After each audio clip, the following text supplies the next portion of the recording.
Hello दोस्तों, UPSC Hindi के online study platform में आपका स्वागत है। यूपीएससी हिंदी द्वारा यूपीपीसीएस प्री 2023 के लिए ये टेस्ट सीरीज स्टार्ट की गई है और इस क्लास के माध्यम से इस टेस्ट सीरीज के प्रश्नों को कवर कराया जा रहा है। देखेंगे आज जो है इस टेस्ट के पार्ट 8 को आज से शुरू किया जाएगा और इसके अंतर्गत हम राज्य व्यवस्था और अर्थव्यवस्था यानी पॉलिटी और इकोनॉमी के प्रश्नों को कवर करेंगे। आज की क्लास को शुरू करते हैं और आज का पहला जो प्रश्न है उसको देख लेते हैं। देखेंगे आज का पहला प्रश्न है कि भारत में सामाजिक सुरक्षा की शुरुआत किस अधिनियम के साथ हुई थी? भारत में सामाजिक सुरक्षा की शुरुआत, तो इसमें हम ऑप्शन देख लेंगे। ए है मातृत्व लाभ अधिनियम 1961, बी है श्रमिक क्षतिपूर्ति अधिनियम 1923, सी है कर्मचारी भविष्य निधि तथा विविध प्रावधान अधिनियम 1952 और डी है कर्मचारी राज्य बीमा अधिनियम 1948। तो इसको हम देख लेंगे कि सामाजिक सुरक्षा की जो शुरुआत हुई थी वो किस अधिनियम के साथ हुई थी। तो ऑप्शन बी इसका सही उत्तर हो जाएगा, यानी श्रमिक क्षतिपूर्ति अधिनियम 1923। देखेंगे भारत में सामाजिक सुरक्षा की शुरुआत जो है वर्ष 1923 में हुई, जब श्रमिक क्षतिपूर्ति अधिनियम पारित किया गया था। और अगर इस अधिनियम के संदर्भ में देखें तो यह अधिनियम उन उद्योगों एवं कारखानों पर लागू नहीं होता है जिनके जो श्रमिक हैं, जिन कारखानों के श्रमिक जो हैं कर्मचारी राज्य बीमा अधिनियम 1948 के अंतर्गत सामाजिक सुरक्षा प्राप्त करते हैं, ये अधिनियम उनके पर लागू नहीं होता है। तो इस प्रकार हम देख लेंगे इसमें जो ऑप्शन सही हो जाएगा ऑप्शन नंबर बी इसका सही उत्तर हो जाएगा। नेक्स्ट है अगला हम प्रश्न देखेंगे। प्रश्न है कि राष्ट्रीय विकास परिषद में शामिल होते हैं, तो यहाँ हम देख लेंगे नेशनल डेवलपमेंट काउंसिल जो है उसमें जो है कि कौन कौन से सदस्य शामिल है। पहला है इसमें प्रधानमंत्री, दूसरा है वित्त आयोग के अध्यक्ष, तीसरा है संघीय मंत्रिमंडल के मंत्री और चौथा है सभी राज्यों के मुख्यमंत्री। प्रश्न कह रहा है कि नीचे दिए गए कूट का प्रयोग करते हुए सही उत्तर का चयन कीजिए। इसमें हम देख लेंगे विकल्पों को, तो ए है केवल 1 2 3, बी है केवल 1 3 और 4, सी है केवल 2 और 4 और डी है उपरोक्त सभी। और इसमें हम देखें तो जो ऑप्शन सही हो जाएगा ऑप्शन नंबर बी इसका सही उत्तर हो जाएगा। ऑप्शन बी इसका सही उत्तर हो जाएगा, यानी केवल 1 3 और 4 जो है इसमें से ऑप्शन सही हो जाएंगे, यानी वित्त आयोग के अध्यक्ष जो है ये इसमें शामिल नहीं होंगे। अब हम देख लेंगे राष्ट्रीय विकास परिषद को, तो अगस्त 1952 में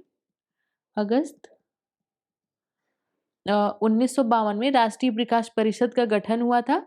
और राष्ट्रीय विकास परिषद के गठन में जो है कि जो सदस्य शामिल होते हैं उनको देख लेते हैं। तो इसके सदस्यों में जो है कि प्रधानमंत्री हैं, उसके बाद संघीय मंत्रिमंडल के सभी मंत्री, फिर हम देखेंगे सभी राज्यों के मुख्यमंत्री, इसके साथ साथ सभी केंद्र शासित राज्यों के मुख्यमंत्री और प्रशासक दोनों, जितने भी यूटीज हैं केंद्र शासित राज्य हैं उनके जो है कि मुख्यमंत्री या प्रशासक वो इसमें शामिल होंगे। और आगे हम देख लेंगे नीति आयोग के सदस्य भी इसमें शामिल होंगे। तो इस प्रकार देख लेंगे कि इसमें कौन कौन से सदस्य हैं। प्रधानमंत्री, संघीय मंत्रिमंडल के मंत्री, चौथा है सभी राज्यों के मुख्यमंत्री, आगे देखेंगे सभी केंद्र शासित राज्यों के मुख्यमंत्री या प्रशासक, और अगला है कि नीति आयोग के सदस्य। तो ये इतने जो सदस्य होंगे ये राष्ट्रीय विकास परिषद में शामिल होंगे। अब राष्ट्रीय विकास परिषद को देख लेते हैं। तो देखेंगे जब 1947 में देश आजाद हुआ था, उसके बाद जो है योजना बनाने की आवश्यकता महसूस हुई और इसके लिए योजना आयोग का गठन हुआ। योजनाओं को बनाने के लिए योजना आयोग का गठन हुआ और ये गठन जो हुआ था ये मार्च 1950 में योजना आयोग का गठन हुआ था। और योजना आयोग जो है ये जो है कि इसका कार्य पंचवर्षीय योजनाओं को बनाना था। उसके बाद हम देखेंगे आगे, तो राज्यों और केंद्र के मध्य समन्वय स्थापित करने के लिए या फिर राज्यों को भी इसमें जो है कि शामिल करने के लिए राष्ट्रीय विकास परिषद का गठन हुआ। तो योजना आयोग का इसका जो कार्य था पंचवर्षीय योजनाएं बनाना, और इसमें जो है कि राज्य प्लस केंद्र में समन्वय के लिए जो स्थापना की गई वो जो है कि नेशनल डेवलपमेंट काउंसिल की यानी राष्ट्रीय विकास परिषद की स्थापना की गई। इसमें राज्य व केंद्र जो है कि दोनों के मेंबर इसमें शामिल हैं और इसकी स्थापना जो हुई थी वो 6 अगस्त 1952 को इसकी स्थापना इसका गठन जो है वो हुआ था। तो इस प्रकार हम देख लेंगे ऑप्शन, तो इसमें ऑप्शन नंबर बी इसका सही उत्तर हो जाएगा। अगला प्रश्न है, नेक्स्ट हम देखेंगे ये प्रश्न जो दिया है ये राज्यसभा के संदर्भ में दिया गया है और है कि राज्यसभा के संदर्भ में निम्नलिखित में से कौन सा विकल्प सही नहीं है। पहला है कि राज्यसभा का कभी विघटन नहीं होता है। दूसरा है इसके सदस्य राज्यों में प्रादेशिक निर्वाचन क्षेत्रों से प्रत्यक्ष निर्वाचन द्वारा चुने जाते हैं। तीसरा है राज्यसभा यथाशीघ्र अपने किसी सदस्य को अपना सभापति चुनती है। और चौथा है कि भारत के महान्यायवादी को राज्यसभा में बोलने का अधिकार नहीं है। इसमें से जो है कि जो विकल्प गलत है यानी जो सही नहीं है उसको बताना है। विकल्प इसमें देखेंगे, ए है केवल 2 और 3, बी है 2, 3 और 4, सी है केवल 1 और डी है उपरोक्त सभी। तो इन सभी कथनों को देख लेंगे और इसमें हम देखेंगे कि इसमें जो ऑप्शन सही हो जाएगा ऑप्शन नंबर बी इसका सही उत्तर हो जाएगा, यानी कि इसमें से दूसरा, तीसरा और चौथा जो कथन है वो गलत है और केवल जो पहला कथन है वो सही है। तो सही उत्तर जो इसमें हो जाएगा ऑप्शन बी इसका सही उत्तर हो जाएगा। अब हम राज्यसभा को देख लेते हैं। तो राज्यसभा जो है, राज्यसभा का गठन वो दिया गया है आर्टिकल 80, आर्टिकल अनुच्छेद 80 में जो है कि राज्यसभा का गठन दिया गया है और राज्यसभा को देखें तो ये स्थायी सदन है, अर्थात इसका विघटन नहीं होता है, अर्थात इसका विघटन नहीं होता है। तो पहला कथन जो है कि वो सही हो गया। और हम देखें तो इसके सदस्यों का जो कार्यकाल होता है ये 6 वर्ष का होता है। इसके सदस्यों का कार्यकाल 6 वर्ष का होता है। और आगे हम इन देखें तो प्रत्येक 2 वर्ष पर इसमें जो है कि प्रत्येक 2 वर्ष में 2 वर्ष के अंतराल पर 1/3 सदस्य जो है इसके सेवानिवृत्त हो जाते हैं, रिटायर्ड कर दिए जाते हैं। अब हम देखेंगे अनुच्छेद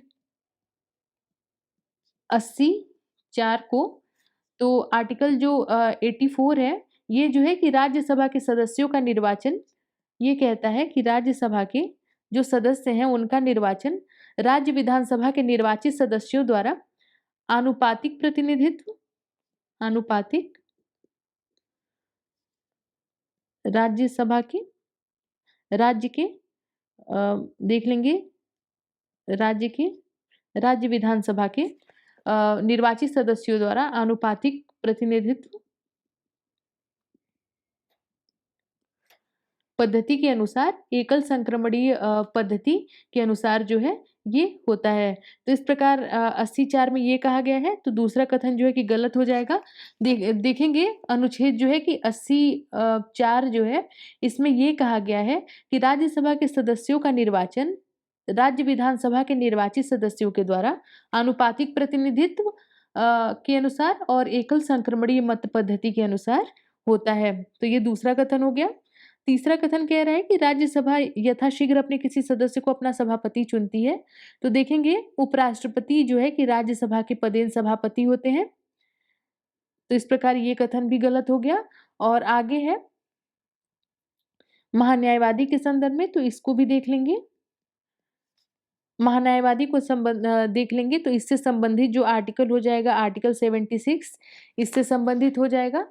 और इसे देखेंगे तो महान्यायवादी को जो है कि संसद के दोनों सदनों की कार्यवाही में जो है कि भाग लेने तथा बोलने का अधिकार है। तो संसद के जो दोनों सदन हैं यानी कि लोकसभा और राज्यसभा, इसमें जो है कि महान्यायवादी को भाग लेने तथा बोलने दोनों का अधिकार होगा और महान्यायवादी से संबंधित जो अनुच्छेद होगा वो अनुच्छेद 76 होगा। तो इस प्रकार इसमें हम देख लेंगे, इसमें जो ये तीनों कथन जो हो जाएँगे वो गलत हो जाएँगे और केवल इसमें पहला कथन सही हो जाएगा और इसमें जो उत्तर सही हो जाएगा ऑप्शन बी इसका सही उत्तर हो जाएगा।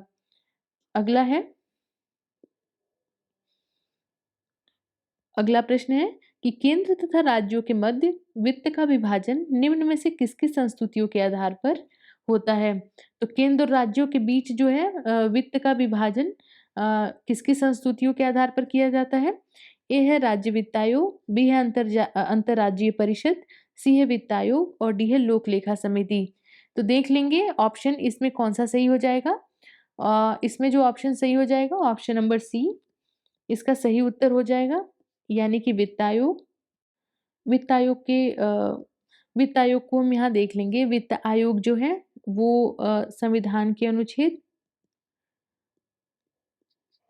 280 में प्रत्येक 5 वर्ष के अंतराल पर जो है कि एक वित्त आयोग का गठन किया जाता है। इसमें कहा गया है आर्टिकल 280 में कि प्रत्येक 5 वर्ष के अंतराल पर जो है कि एक वित्त आयोग का गठन किया जाएगा तथा इसका मुख्य कार्य जो है संघ और राज्यों के मध्य करों के आवंटन के संदर्भ में राष्ट्रपति के समक्ष अनुशंसाएं प्रस्तुत करना है। प्रथम वित्त आयोग का गठन देखेंगे। जो प्रथम वित्त आयोग था वो जो है कि केसी नियोगी की अध्यक्षता में 22 नवंबर 1951 को किया गया था। तो ये प्रथम वित्त आयोग की बात हो गई। आगे हम देखें इसकी जो है कि प्रक्रिया क्या है तो उसको हम देख लेंगे। तो देखेंगे आयोग जो है ये आयोग जो है अपनी रिपोर्ट राष्ट्रपति को पेश करेगा। आयोग अपनी रिपोर्ट राष्ट्रपति को पेश करेगा जिसे राष्ट्रपति जो है कि दोनों सदन के समक्ष रखवाएगा। राष्ट्रपति जो है इसे दोनों सदनों के समक्ष रखवाएगा और ये जो सिफारिश होगी इसमें जो सिफारिश की होगी ये जो है कि सलाहकारी प्रवृत्ति की होगी। सलाहकारी प्रवृत्ति की होगी। इसका अर्थ ये हो जाएगा कि इसको मानना न मानना जो है कि ये सरकार पर निर्भर करेगा। तो मानना न मानना ये सरकार पर निर्भर होगा। तो ये प्रोसेस हो जाएगा, यानी कि आयोग जो है वो रिपोर्ट राष्ट्रपति को पेश करेगा। उसके बाद हम देखेंगे जिसे राष्ट्रपति जो है कि दोनों सदनों के समक्ष रखवाएगा। उसके बाद ये सिफारिश होगी और ये जो सिफारिश होगी ये सलाहकारी प्रवृत्ति की होगी, अर्थात मानना न मानना जो अंतिम निर्णय होगा ये सरकार पर ही निर्भर करेगा। तो इस प्रकार हम देख लेंगे ये जो है कि ये प्रक्रिया हो गई और इसमें हम देख लेंगे कि केंद्र और राज्यों के मध्य जो वित्त का विभाजन होता है वो वित्त आयोग के द्वारा किया जाता है और वित्त आयोग जो संबंधित है ये आर्टिकल 280 से संबंधित है। तो इस प्रकार ऑप्शन सी इसका सही उत्तर हो जाएगा। अगला प्रश्न है कि कैबिनेट में सम्मिलित होते हैं और इसमें हम ऑप्शन देख लेंगे। ऑप्शन ए है सभी मंत्री, बी है केवल कैबिनेट स्तर के मंत्री, सी है कैबिनेट मंत्री एवं राज्य मंत्री और डी है कैबिनेट स्तर के मंत्री एवं उनके सचिव। तो इसमें हम देख लेंगे ऑप्शन जो सही हो जाएगा कि कैबिनेट में कौन शामिल होता है। तो ऑप्शन बी इसका सही उत्तर हो जाएगा, यानी केवल कैबिनेट स्तर के मंत्री। देखेंगे कैबिनेट या मंत्रिमंडल में जो है कैबिनेट या फिर मंत्रिमंडल है, इसमें जो है कि प्रधानमंत्री सहित कैबिनेट स्तर के मंत्रियों की ये एक परिषद होती है। तो इसमें पीएम प्लस केवल कैबिनेट स्तर के ही मंत्री होते हैं। उसी प्रकार हम मंत्री परिषद को देख लें। मंत्री परिषद, तो मंत्री परिषद में कौन शामिल होता है? तो इसमें प्रधानमंत्री एवं कैबिनेट स्तर के मंत्रियों के साथ साथ जो है कि राज्य मंत्री और उप मंत्री भी शामिल होते हैं। तो इस प्रकार कैबिनेट में सम्मिलित होते हैं तो केवल कैबिनेट स्तर के मंत्री। ऑप्शन बी इसका सही उत्तर हो जाएगा। अगला प्रश्न है कि निम्नलिखित में से किस तिथि को सूचना के अधिकार अधिनियम को भारत के राष्ट्रपति की स्वीकृति प्राप्त हुई थी? और इसमें हम ऑप्शन देखेंगे। ए है 15 अप्रैल 2006, बी है 25 मई 2005, सी है 5 जुलाई 2005 और डी है 15 जून 2005।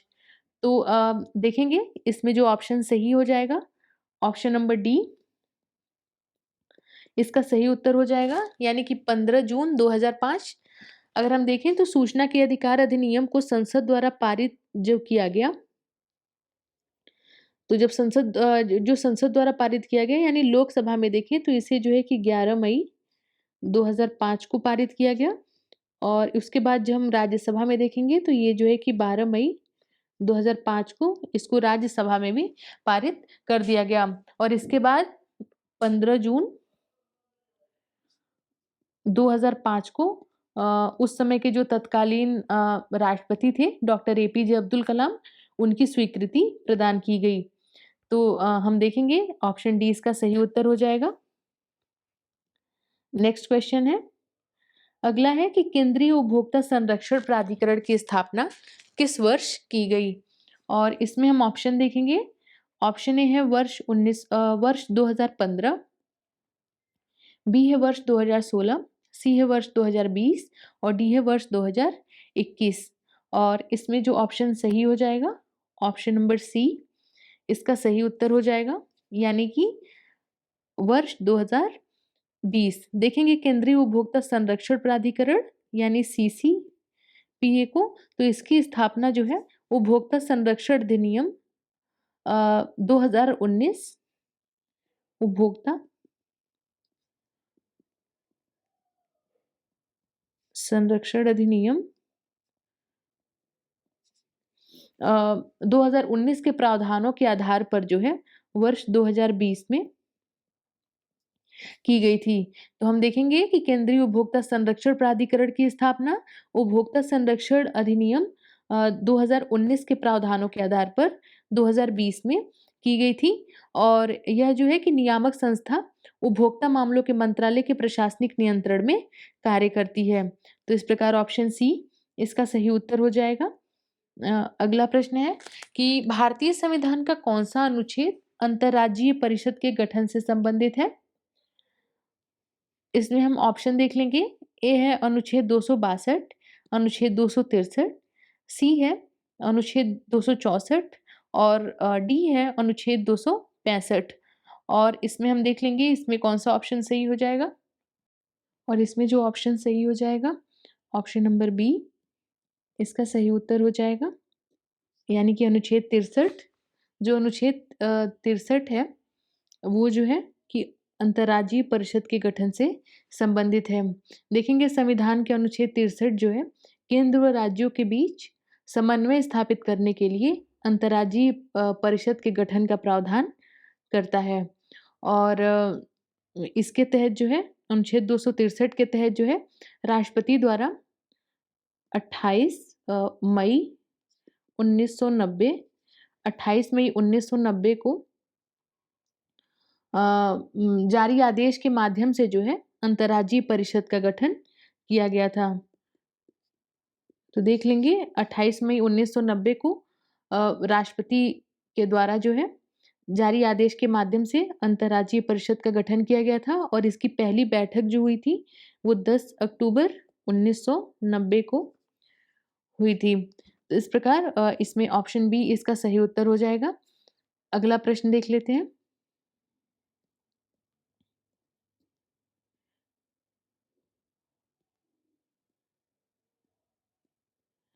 नेक्स्ट क्वेश्चन है कि निम्नलिखित कथनों पर विचार कीजिए, और पहला कथन इसमें हम देखेंगे। पहला कथन है कि अनुच्छेद 80 में राज्यसभा की संरचना का वर्णन किया गया है, और दूसरा है अनुच्छेद 84 में संसद सदस्यों हेतु अर्हताएं निर्धारित की गई हैं। तो इसमें हम देख लेंगे ऑप्शन इसमें कौन सा सही हो जाएगा। ऑप्शन नंबर सी इसका सही उत्तर हो जाएगा, यानी इन दोनों कथनों को देखें तो ये दोनों कथन जो है वो सही हैं। अगर हम संविधान के आर्टिकल 80 को देखें तो आर्टिकल 80 के अनुसार जो है राज्यसभा का गठन 250 आर्टिकल 80 के तहत जो है राज्यसभा का गठन जो है कि 250 सदस्यों से मिलकर होगा, यानी राज्यसभा के सदस्यों की जो अधिकतम संख्या होगी वो राज्यसभा के सदस्यों की जो अधिकतम संख्या होगी वो 250 होगी। जिनमें से हम देखेंगे, जिनमें से 238 जो होंगे ये सदस्य राज्यों के और संघ राज्य क्षेत्रों के प्रतिनिधि होंगे, और 12 जो होंगे वो जो है अन्य जो और 12 होंगे ये जो है कि राष्ट्रपति द्वारा मनोनीत होंगे। तो इस प्रकार पहला कथन सही हो गया। दूसरा है कि अनुच्छेद 84 में संसद सदस्यों हेतु अर्हताएँ निर्धारित की गई हैं। तो देख लेंगे कि अनुच्छेद 84 में संसदीय सदस्यों की योग्यताओं और अर्हताओं का निर्धारण किया गया है, तो ये दोनों कथन ऐसे सही हो जाएँगे। ये हो गई राज्यसभा की अधिकतम संख्या। अगर हम वर्तमान में देखें, तो वर्तमान में राज्यसभा के कितने सदस्य हैं? तो वर्तमान में इनकी संख्या जो है वो 245 है। अगर इसमें हम 233 को देखें तो ये राज्यों और संघ राज्य क्षेत्रों से, और बाकी के 12 हो जाएँगे इसमें जो है कि मनोनीत। तो इस प्रकार देखेंगे इस प्रकार जो है कि राज्यसभा के सदस्यों की कुल संख्या जो हो गई वो 245 हो गई। अगला प्रश्न है,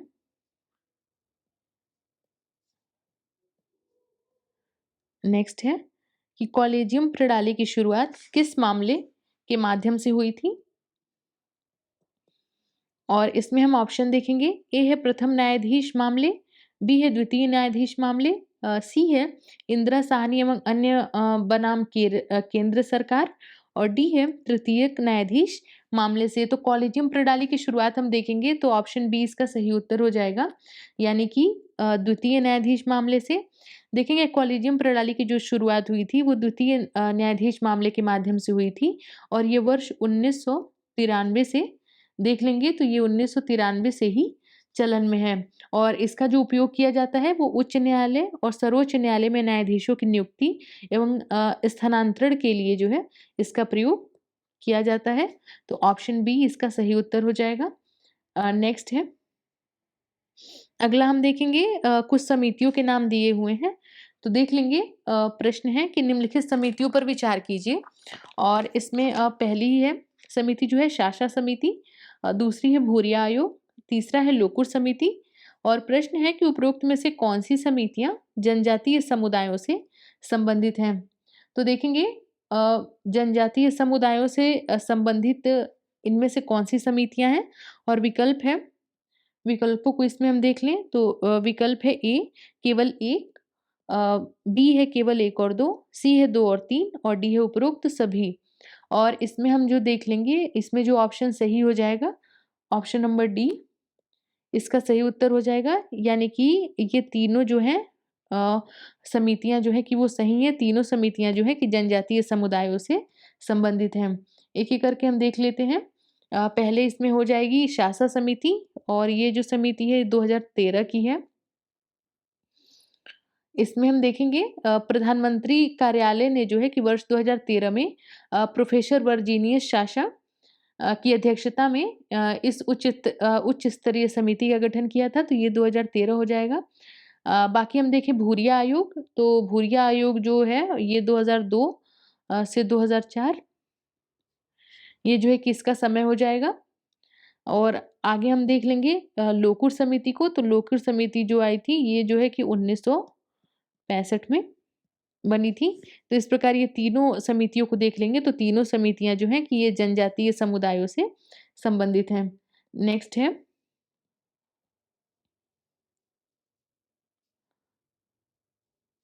अगला देखेंगे।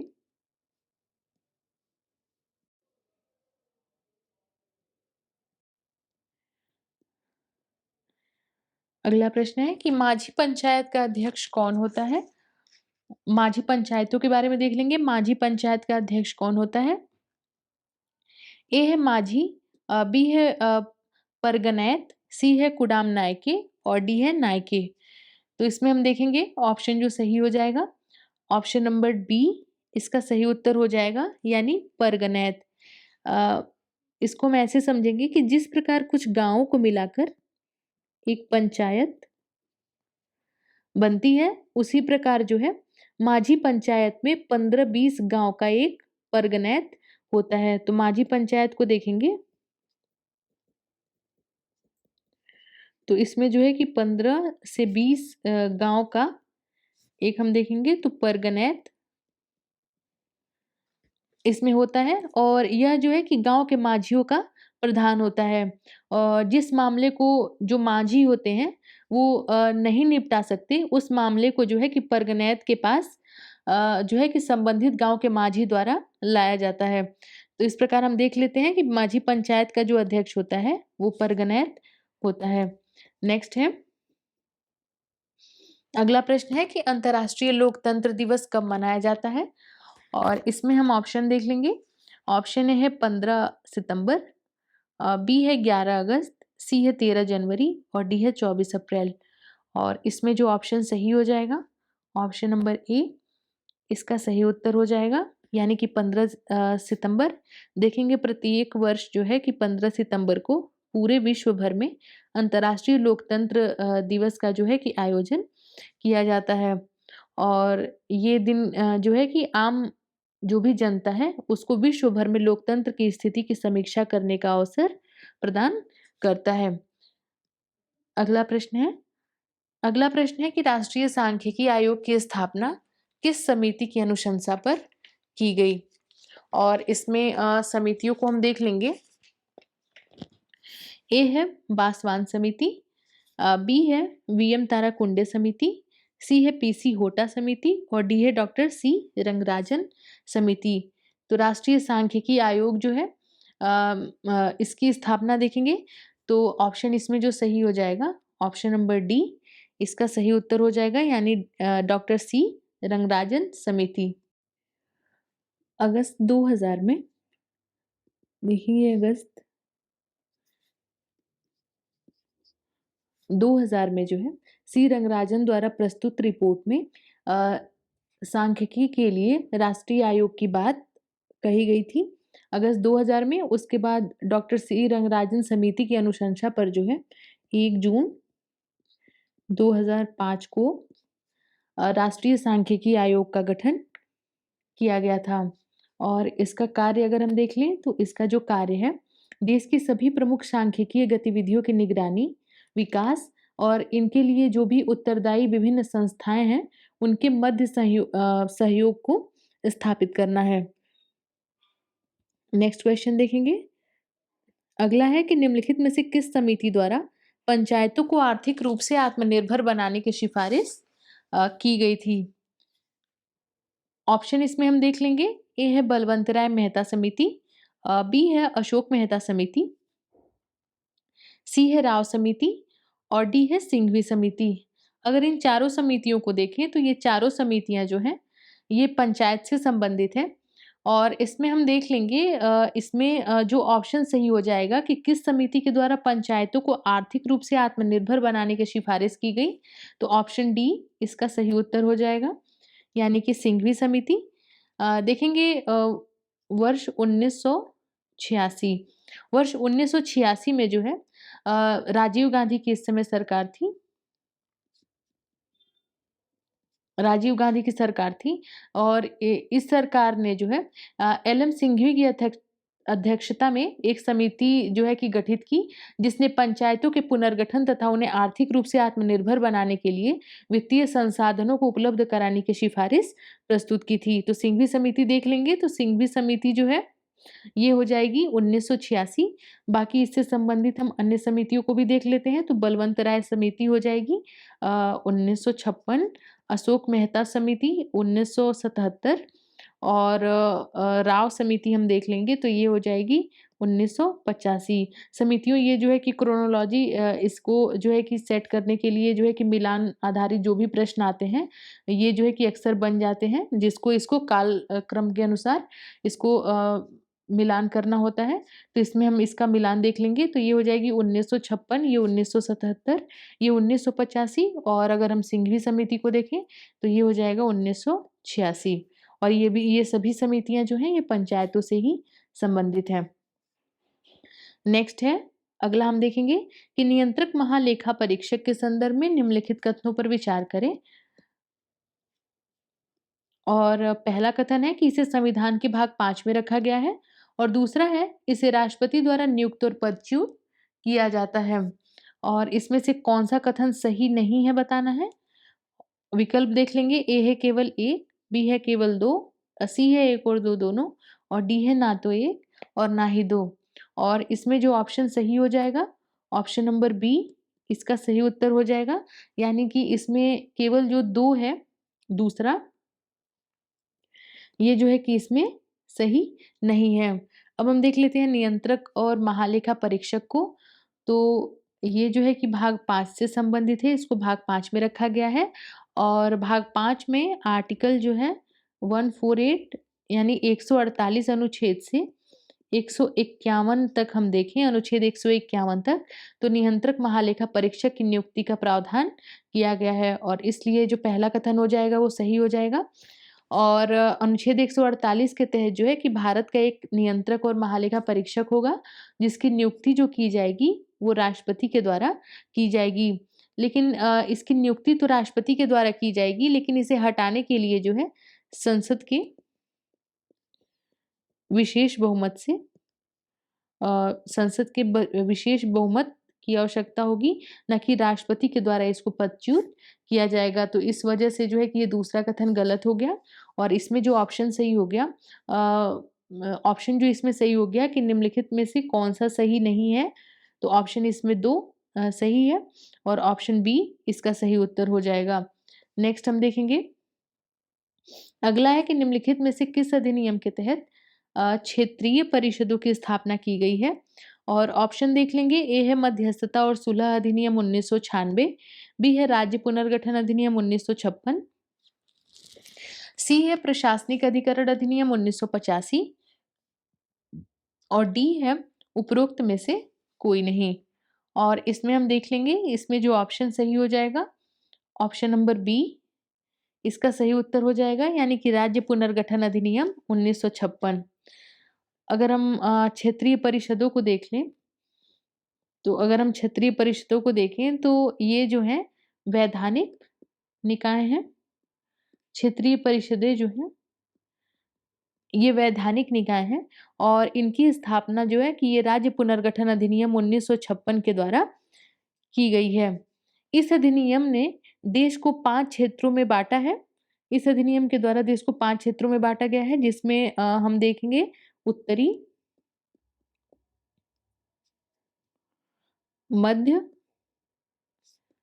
पूर्वी, पश्चिमी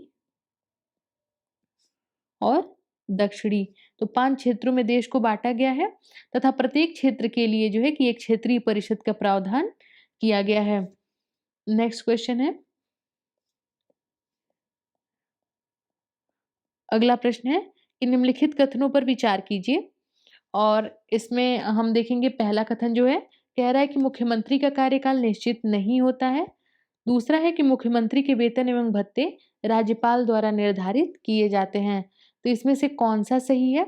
विकल्प देखेंगे, ए है केवल एक, बी है केवल दो, सी है एक और दो और डी है ना तो एक और ना ही दो।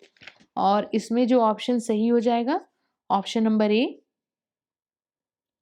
इसका सही उत्तर हो जाएगा, यानी कि केवल एक। इसमें जो है केवल पहला जो कथन हो जाएगा वो सही हो जाएगा। तो देखेंगे मुख्यमंत्री का जो कार्यकाल होता है वो निश्चित नहीं होता है, बल्कि ये जो है कि राज्यपाल के प्रसाद पर्यंत अपना पद धारण करता है। और दूसरा है तो मुख्यमंत्री के वेतन और भत्ते राज्यपाल द्वारा नहीं बल्कि राज्य विधायिका द्वारा निर्धारित किए जाते हैं। तो इस प्रकार ये दूसरा जो कथन हो जाएगा वो गलत हो जाएगा और पहला सही हो जाएगा, यानी कार्यकाल निश्चित नहीं होता, ये राज्यपाल के प्रसाद पर्यंत मुख्यमंत्री पद धारण करता है। तो ऑप्शन ए इसका सही उत्तर हो जाएगा। नेक्स्ट हम देखेंगे, अगला प्रश्न है, राष्ट्रीय अपराध रिकॉर्ड ब्यूरो के संबंध में निम्नलिखित कथनों पर विचार करें। और इसमें हम देखेंगे राष्ट्रीय अपराध रिकॉर्ड ब्यूरो की स्थापना जो हुई थी वो 1990 में की गई थी। और दूसरा इसके संदर्भ में कह रहा है कि इसकी स्थापना केंद्रीय गृह मंत्रालय के अंतर्गत की गई थी। और इसमें से कौन सा कथन सही है? ए है केवल एक, बी है केवल दो, सी है एक और दो दोनों और डी है ना तो एक और ना ही दो। और इसमें जो ऑप्शन सही हो जाएगा देख लेंगे, ऑप्शन नंबर बी इसका सही उत्तर हो जाएगा, यानी किसमें केवल इसमें से जो दूसरा कथन है वो सही है। इसको हम देख लेते हैं। तो राष्ट्रीय अपराध रिकॉर्ड ब्यूरो की जो स्थापना हुई थी, ये 1990 में ना होकर के 1986 में की गई थी। तो पहला कथन हो जाएगा गलत। और दूसरा है कि केंद्रीय गृह मंत्रालय के अंतर्गत इसकी स्थापना की गई। तो इसकी स्थापना जो है कि केंद्रीय गृह मंत्रालय के अंतर्गत की गई थी और इसका जो उद्देश्य था, वो जो है कि इसका उद्देश्य देख लेंगे। तो इसका उद्देश्य जो है कि भारतीय पुलिस को कानूनी व्यवस्था को प्रभावी ढंग से लागू करने के लिए आपराधिक गुप्त सूचनाएं प्रदान करने में समर्थ बनाना है। तो इस प्रकार हम देखेंगे, इसमें पहला कथन जो है गलत हो जाएगा और दूसरा सही। और ऑप्शन जो इसमें सही हो जाएगा, ऑप्शन नंबर बी इसका सही उत्तर हो जाएगा। अगला है कि अरुणा रामचंद्र शानबाग बनाम भारत संघ 2011 मामला जो है कि वो किस विषय से संबंधित है। ऑप्शन देखेंगे, ए है संवैधानिक होने के नाते निष्क्रिय इच्छा मृत्यु को स्वीकार करना, बी है कार्यस्थल पर यौन उत्पीड़न को रोकने के लिए दिशा निर्देश जारी करना, सी है आरक्षण की संवैधानिकता से संबंधित निर्णय देना और डी है यौन उत्पीड़न को आधिकारिक रूप से परिभाषित करना। तो इसमें हम देख लेंगे अरुणा रामचंद्र शानबाग बनाम भारत संघ, ये जो है इसको, तो ये जो संबंधित है, ऑप्शन ए इसका सही उत्तर हो जाएगा। यानी कि संवैधानिक होने के नाते निष्क्रिय इच्छा मृत्यु को स्वीकार करना। अब हम देख लेते हैं अरुणा रामचंद्र शानबाग बनाम भारत संघ को। तो ये वाद जो है संवैधानिक होने के नाते निष्क्रिय इच्छा मृत्यु को स्वीकार करने से जो है संबंधित है और इस ऐतिहासिक निर्णय को वर्ष 2018 में सर्वोच्च न्यायालय ने, जो सुप्रीम कोर्ट है, उसने जो है कि पैसिव यूथेनेशिया और लिविंग विल को जो है मान्यता दी है। तो इसमें हम देख लेंगे पैसिव यूथेनेशिया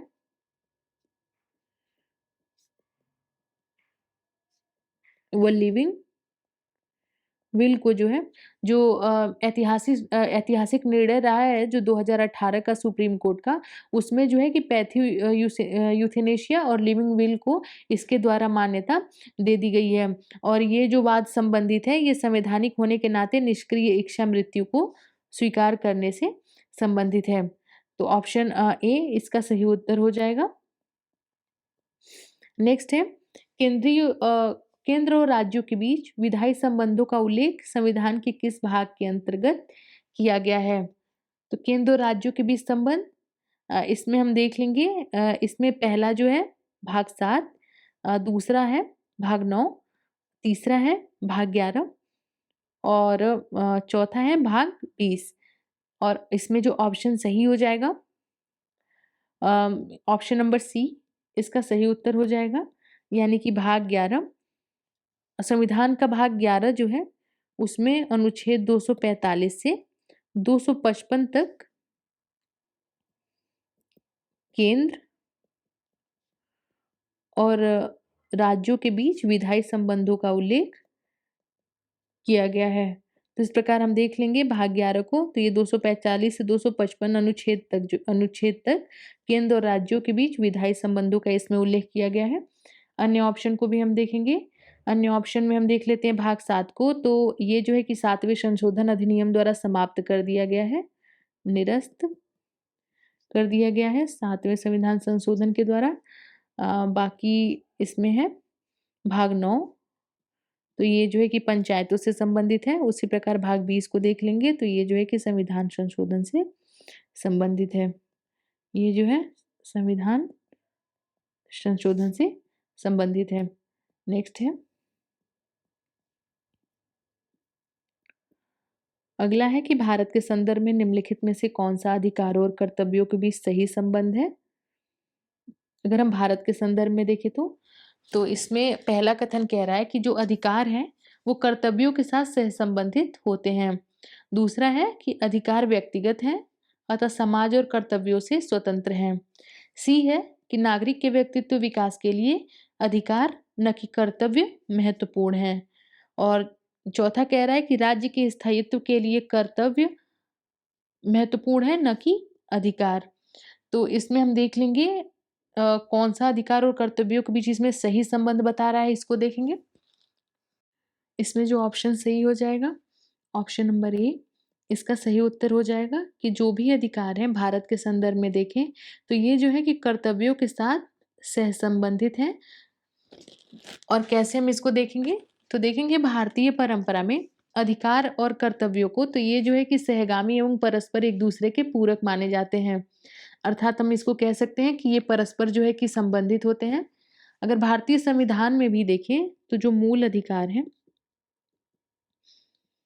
भारतीय संविधान के मूल अधिकार की तरह ही जो है कि मूल कर्तव्य जो भी मूल कर्तव्य दिए हैं,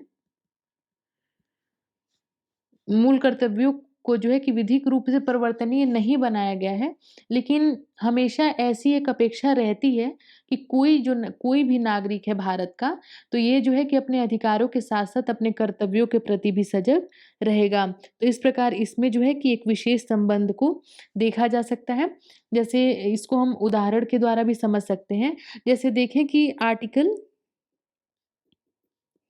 21 ए आर्टिकल 21 ए जो है ये मूल अधिकार से संबंधित है और इसमें ये कहा गया है कि राज्य जो है कि 6 वर्ष से 14 वर्ष तक की आयु वाले सभी बच्चों के लिए निःशुल्क और अनिवार्य शिक्षा की व्यवस्था करेगा।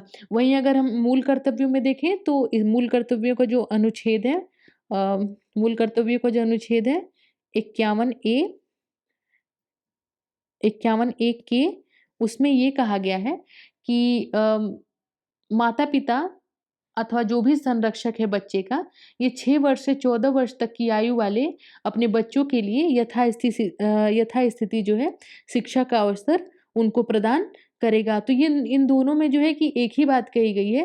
तो इस प्रकार हम देख सकते हैं कि मूल कर्तव्यों को वैसे तो विधिक रूप से इनको परिवर्तनीय नहीं बनाया गया है, लेकिन ऐसी उम्मीद रखी जाती है, ऐसी अपेक्षा रखी जाती है कि भारत का अगर कोई भी नागरिक है, तो अपने अधिकारों के साथ-साथ जो है कि अपने कर्तव्यों के प्रति भी वो सजग रहेगा। तो इस प्रकार हम देख सकते हैं भारत के संदर्भ में तो अधिकार और कर्तव्यों के बीच क्या संबंध है? तो अधिकार जो है वो कर्तव्यों के साथ सहसंबंधित हैं। नेक्स्ट क्वेश्चन देखेंगे। अगला है कि निम्नलिखित में से कौन-सी भारतीय संघ राज्य पद्धति की विशेषता नहीं है? तो भारत के संविधान की जो संघ की विशेषता है, उसमें ये कह रहा है कि इसमें से कौन-सी उसकी विशेषता नहीं है। ये है भारत में स्वतंत्र न्यायपालिका है, दूसरा है केंद्र और राज्यों के बीच शक्तियों का स्पष्ट विभाजन किया गया है। सी है संघबद्ध होने वाली इकाइयों को राज्यसभा में असमान प्रतिनिधित्व दिया गया है। भारत में राज्यों की क्षेत्रीय अखंडता की गारंटी संविधान द्वारा दी गई है और डी है कि यह संघबद्ध होने वाली इकाइयों के बीच एक सहमति का परिणाम है। तो देख लेंगे संघ राज्य पद्धति की विशेषता इसमें से कौन सी नहीं है? तो ऑप्शन डी इसका सही उत्तर हो जाएगा। यानी ये जो राज्य है भारतीय तो ये जो है कि संघबद्ध होने वाली इकाइयों के बीच एक सहमति का परिणाम है, तो ऐसा नहीं है। देखेंगे भारतीय संविधान के आर्टिकल पहला ही जो है, आर्टिकल 1 जो है, इसमें जो है कि भारत को राज्यों के संघ के रूप में इसमें इसको वर्णित किया गया है और इसमें जो है कि 2 चीज़ें इसमें कही गई हैं। बताया गया है कि भारतीय संघ जो है वो राज्यों के बीच हुए किसी समझौते का परिणाम नहीं है। भारतीय संघ किसी समझौते का परिणाम नहीं है और किसी भी राज्य को संघ से अलग होने का अधिकार नहीं है। यानी कोई भी जो राज्य है वो संघ से अलग नहीं हो सकता है। तो ये चौथा जो हो जाएगा यानी डी ये जो है कि ऑप्शन गलत हो जाएगा। ये जो है कि संघ राज्य पद्धति की एक विशेषता में नहीं आता है। तो भारतीय संघवाद की अन्य विशेषताओं को हम देख लेते हैं। तो इसमें हो जाएगा द्वैराज्य पद्धति यानी द्वैध राज पद्धति ये भारतीय संघवाद की विशेषता है। दूसरा हम इसमें देख सकते हैं लिखित संविधान।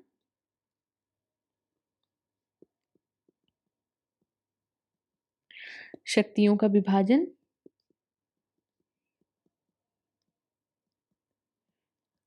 आगे हम इसमें देखेंगे संविधान ही सर्वोच्च है यानी संविधान की सर्वोच्चता।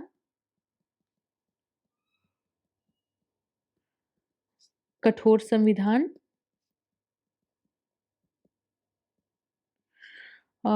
इसमें हम देख सकते हैं एक स्वतंत्र न्यायपालिका। स्वतंत्र न्यायपालिका और द्विसदनीय विधायिका। तो इसमें ये सभी जो है कि संघवाद की विशेषता है, भारतीय संघवाद की ये सभी विशेषताएँ हैं। द्वैध राज पद्धति, लिखित संविधान, शक्तियों का विभाजन, संविधान की सर्वोच्चता, कठोर संविधान, स्वतंत्र न्यायपालिका, ये सभी इसकी विशेषताएँ हैं। अगला प्रश्न हम इसमें देख लेंगे। नेक्स्ट, अगला प्रश्न है कि भारत में नागरिकता के संबंध में निम्नलिखित कथनों पर विचार करें। और पहला कथन जो कह रहा है कि भारत में जन्म और देशीकरण दोनों के आधार पर नागरिकता प्रदान की जा सकती है। और दूसरा है कि नागरिकता संशोधन अधिनियम 2015 के द्वारा भारतीय मूल के व्यक्ति जो person of India Indian origin है यानी पीआईओ की श्रेणी का भारत के विदेशी नागरिक जो ओसीआई हैं यानी ओवरसीज सिटीजन ऑफ इंडिया, उनकी श्रेणी के साथ जो है इन दोनों का विलय कर दिया गया है। और इसमें अगर दोनों कथनों को देखें तो इसमें विकल्प देख लेते हैं, इसमें से कौन से सही हैं। ए है केवल एक, बी है केवल दो, सी है एक और दो दोनों, और डी है ना तो एक और ना ही दो। और इसमें जो ऑप्शन सही हो जाएगा ऑप्शन नंबर सी, इसका सही उत्तर हो जाएगा। इन दोनों कथनों को देखें तो ये दोनों कथन जो हैं वो सही हैं। अब हम देखेंगे नागरिकता अधिनियम 1955 को। नागरिकता अधिनियम 1955, तो इसके आधार पर अगर हम देखें तो भारतीय नागरिकता को जो है कि 5 तरीकों से प्राप्त की जा सकती है। इसको हम देख लेते हैं। पहला है जन्म, दूसरा है वंश, तीसरा है पंजीकरण यानी कि रजिस्ट्रेशन, चौथा है देशीयकरण और पांचवा है भूभाग के विलय द्वारा। तो ये 5 प्रकार हो जाएँगे जिससे जो है कि न नागरिकता अधिनियम 1955 के अनुसार जिससे जो है कि नागरिकता प्राप्त की जा सकती है। एक तो जन्म से ही जो कि सभी को होती है, दूसरा है वंश, तीसरा है पंजीकरण, चौथा है देशीकरण और चौथा है भूभाग में विलय। तो हम इसमें देखेंगे ऑप्शन ए इसका सही उत्तर हो जाएगा। अगर हम जन्म के आधार पर देखें तो जन्म के आधार पर नागरिकता हर व्यक्ति द्वारा जो है कि किसी राष्ट्र की नागरिकता ग्रहण करने का सबसे एक सामान्य साधन है। और इसके तहत व्यक्ति की नागरिकता जो है अगर जन्म के आधार पे देखें तो व्यक्ति की नागरिकता वहीं की हो जाती है जहाँ पर उसका जन्म हुआ है। और अगर हम रक्त संबंध के आधार पर देखें तो रक्त संबंध के आधार पर नागरिकता का उपयोग तब किया जाता है जब कोई भी आदमी है, कोई भी व्यक्ति है, अपने माता-पिता या फिर पूर्वज हैं जैसे दादा, परदादा, उनकी नागरिकता के आधार पर जो है कि किसी राष्ट्र की नागरिकता प्राप्त करता है। तो ये जो है कि रक्त संबंध के आधार पर नागरिकता हो जाएगी। और दूसरा कथन इसमें है, तो दूसरे कथन को इसमें हम देख लेंगे। तो ये जो है इसके अनुसार हम देखेंगे तो भारत के प्रवासी नागरिक जो हैं, जो ओसीआई की श्रेणी जो शुरू की गई थी, ओसीआई की श्रेणी जो शुरू की गई थी, ये 2005 में शुरू की गई थी। उसके बाद हम नागरिकता संशोधन अधिनियम 2015 को देखेंगे।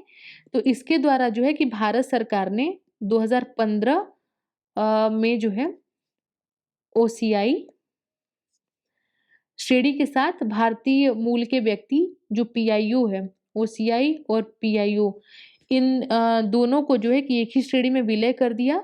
और इस संशोधन के लागू होने के बाद अब सभी जो पीआईओ कार्ड धारक होते हैं, उनको जो है कि ओसीआई कार्ड धारक का भी दर्जा दे दिया गया है। तो इस प्रकार हम देखेंगे ये दोनों कथन सही हो जाएंगे।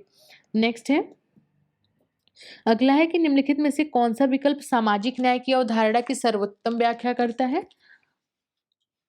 ए है इसमें कि बिना किसी सामाजिक भेदभाव के सभी नागरिकों के साथ समान व्यवहार। दूसरा है कि संपदा का समान वितरण। सी है राजनीति में महिलाओं की समान भागीदारी और डी है पुरुषों और महिलाओं के लिए रोजगार के समान अवसर। चारों ऑप्शन को देख लें तो सामाजिक न्याय की अवधारणा की सर्वोत्तम इसमें सबसे अच्छी व्याख्या कौन सा करता है। तो ऑप्शन इसमें जो सही हो जाएगा ऑप्शन नंबर ए इसका सही उत्तर हो जाएगा, यानी कि बिना किसी सामाजिक भेदभाव के सभी नागरिकों के साथ समान व्यवहार। इसको हम देख लेंगे जैसे कि जाति, रंग, नस्ल, धर्म के आधार पे देखेंगे। जाति,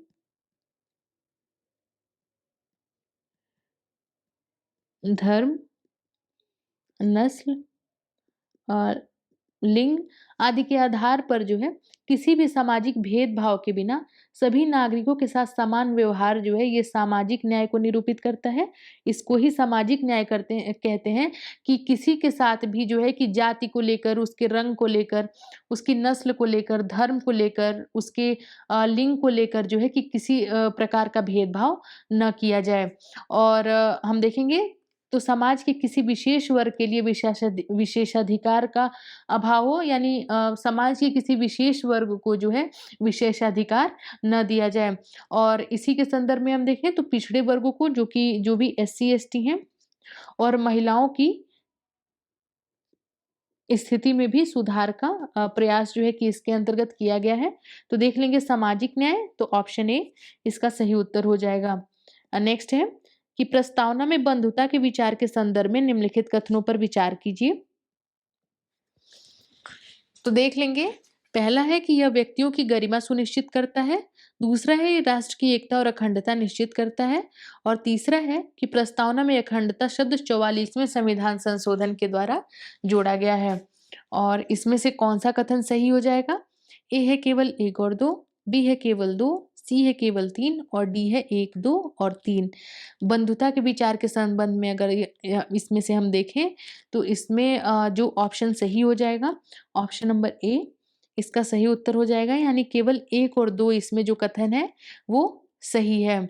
बाकी अगर हम देखें तो प्रस्तावना में अखंडता जो शब्द जोड़ा गया था, ये 44वें संविधान संशोधन के द्वारा नहीं, बल्कि 42वें संविधान संशोधन 1976 के द्वारा जो है प्रस्तावना में अखंडता शब्द को जोड़ा गया था। और अखंडता के साथ-साथ इसमें हम देखें तो समाजवादी और जो है कि पंथ निरपेक्ष शब्द को भी इसमें जोड़ा गया था।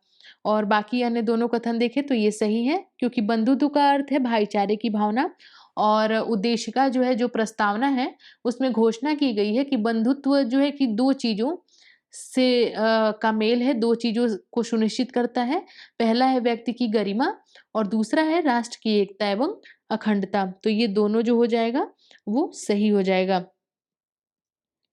नेक्स्ट हम देखेंगे, अगला है कि 1833 के चार्टर अधिनियम में निम्नलिखित कथनों पर विचार करें।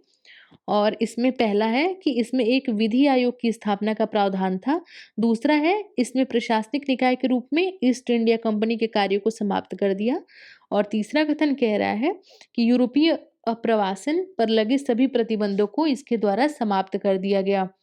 और इसमें जो ऑप्शन सही हो जाएगा, इसके विकल्प हम देख लेंगे। इससे जो संबंधित विकल्प हैं कि इसमें से कौन-सा सही है। ए है केवल 1 और 2, बी है केवल 1 और 3, सी है केवल 1 और डी है 2 और 3।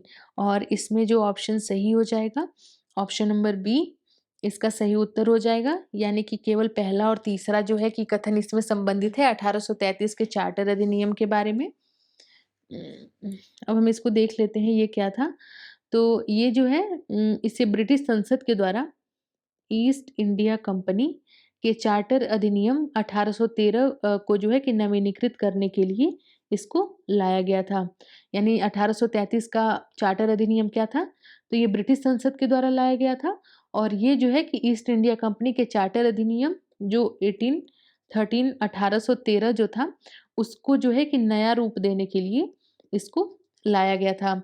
अब इसमें हम देख लेंगे, इसमें जो है कि एक विधि आयोग की स्थापना का प्रावधान था, ये कथन सही है, क्योंकि वर्ष हम देखेंगे 1835 में, तो वर्ष 1835 में जो है लॉर्ड मैकाले को प्रथम विधि आयोग के अध्यक्ष के रूप में नियुक्त किया गया था। तो पहला कथन सही हो जाएगा। दूसरा है कि इसने प्रशासनिक निकाय के रूप में ईस्ट इंडिया कंपनी के कार्यों को समाप्त कर दिया। तो देखेंगे इसने जो है कि प्रशासनिक निकाय के रूप में नहीं, बल्कि इसने जो है कि व्यापारिक निकाय के रूप में ईस्ट इंडिया कंपनी के कार्यों को समाप्त कर दिया। तो हम इस प्रकार हम देख लेंगे, ये दूसरा कथन जो हो जाएगा वो गलत हो जाएगा। और तीसरा कह रहा है कि इसने यूरोपीय अप्रवासन पर लगे सभी प्रतिबंधों को समाप्त कर दिया, तो ये कथन भी बिल्कुल सही हो जाएगा। तो इस प्रकार पहला और तीसरा सही है, और ऑप्शन नंबर बी इसका सही उत्तर हो जाएगा। इस अधिनियम की कुछ अन्य भी विशेषताओं को हम यहाँ देखेंगे। इसमें हम देखेंगे इसके प्रावधानों में, तो इसमें हम देखेंगे कि इसने जो है कि बंगाल के गवर्नर जनरल को, जो बंगाल के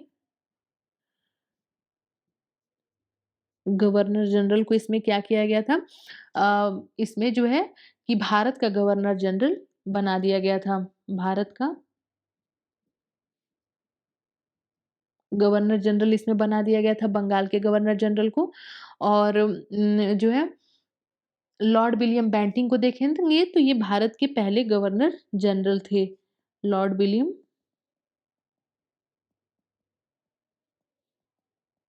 बेंटिंक भारत के पहले गवर्नर जनरल थे। और बाकी हम देखें आगे, तो सिविल सेवकों के चयन के लिए खुली प्रतियोगिता दूसरा हम देख लेंगे। खुली प्रतियोगिता का आयोजन सिविल सेवकों के लिए।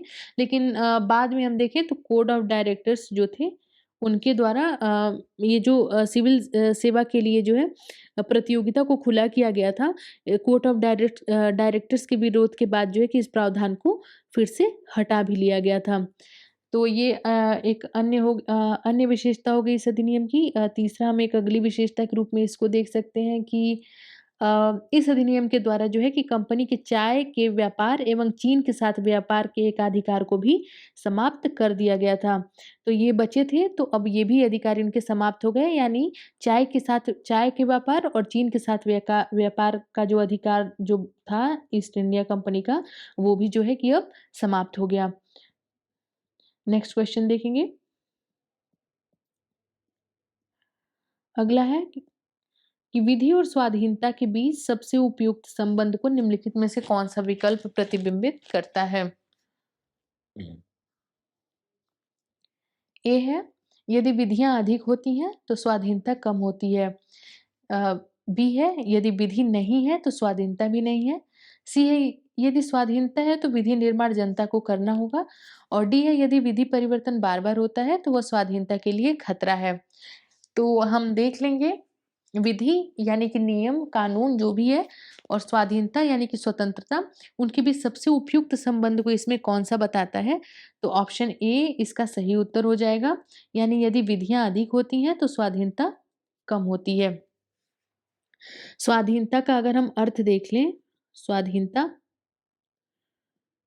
को हम यहाँ समझें तो इसका अर्थ है किसी व्यक्ति जो है, कोई भी व्यक्ति जो है वो किसी भी प्रकार के मनमाने तरीके से या फिर नियंत्रण के बिना काम करता है। तो इसको इस प्रकार से कह सकते हैं कि व्यक्ति जो है कि किसी प्रकार के मनमाने ढंग से ये काम कर सकता है। लेकिन स्वाधीनता का मतलब हम देखें तो सभी कानूनों का पूर्ण रूप से अभाव नहीं है, यानी कि ऐसा नहीं है कि इसमें जो है कि बिल्कुल भी नियम नहीं है। स्वाधीनता को अगर ऐसे समझे तो ये जो है कि केवल एक सुव्यवस्थित अवस्था में ही ये संभव है, यानी कि स्वाधीनता भी, लेकिन वो भी जो है एक सकारात्मक एक तरीके से हम इसको कह सकते हैं। यानी हम ऐसे देख सकते हैं कि राज्य कानून बनाता है और संप्रभु राज्य इन कानूनों के माध्यम से संचालित होता है। इसलिए हम देखें तो स्वाधीनता के अस्तित्व के लिए कानून का भी अस्तित्व जो है ये आवश्यक है, यानी जहाँ स्वतंत्रता है वहाँ कानून की भी आवश्यकता पड़ती है, जो कि इसको नियंत्रित रखता है। तो ऑप्शन ए इसका सही उत्तर हो जाएगा। नेक्स्ट हम देखेंगे। अगला है कि भारत के संविधान की प्रस्तावना सुनिश्चित करती है, और ए है आर्थिक स्वतंत्रता, दूसरा है अवसरों की समानता, तीसरा है विश्वास की स्वतंत्रता। इसमें से कौन सा सही है। ए हम देख लेंगे केवल एक और दो, बी है केवल दो, सी है दो और तीन, और डी है एक दो और तीन। तो संविधान की जो उद्देशिका दी गई है, जो प्रस्तावना दी गई है, उसके संदर्भ में इसको बताना है। तो इसमें पहला है, अगर हम प्रस्तावना को देख लेते हैं तो प्रस्तावना जो है इसको दो भाग में हम यहाँ बांट सकते हैं। पहला इसमें जो दिया गया है वो शासन की संरचना दी गई है, और दूसरा हम इसमें देखें तो स्वतंत्र भारत के आदर्शों को इसमें बताया गया है, स्वतंत्र भारत के आदर्शों को इसमें बताया गया है, और दूसरा शासन की संरचना यहाँ दी गई है।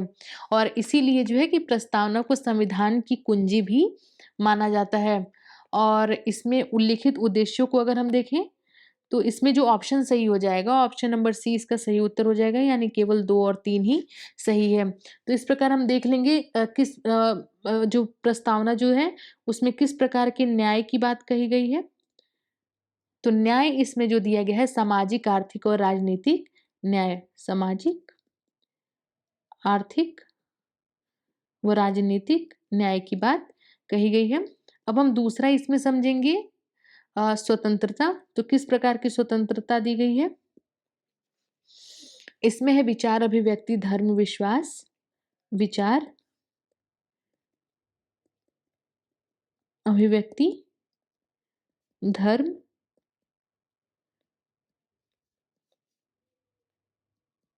विश्वास और इसके साथ साथ उपासना। इसकी जो है कि स्वतंत्रता की बात जो है कि प्रस्तावना में कही गई है। समानता देखें तो किस प्रकार की समानता दी गई है? तो प्रतिष्ठा और अवसर की समानता की बात कही गई है। प्रतिष्ठा और अवसर की समानता की बात इसमें कही गई है। तो इसमें हम देखेंगे पहला इसमें नहीं होगा आर्थिक स्वतंत्रता, क्योंकि अगर हम स्वतंत्रता में देखें तो ये विचारों की स्वतंत्रता की बात है, अभिव्यक्ति की स्वतंत्रता की बात है, धर्म, विश्वास, उपासना की स्वतंत्रता की बात है। कहीं भी इसमें आर्थिक स्वतंत्रता की बात नहीं कही गई है। जबकि इसमें अवसर की समानता की बात कही गई है। यहाँ हम देख लेंगे समानता जो है प्रतिष्ठा और अवसर की समानता, और विश्वास की स्वतंत्रता की बात भी इसमें कही गई है। तो इस प्रकार हम देखेंगे 2, 3 सही हो जाएगा और ऑप्शन नंबर सी इसका सही उत्तर हो जाएगा। आज की क्लास में इतना ही। Thank you.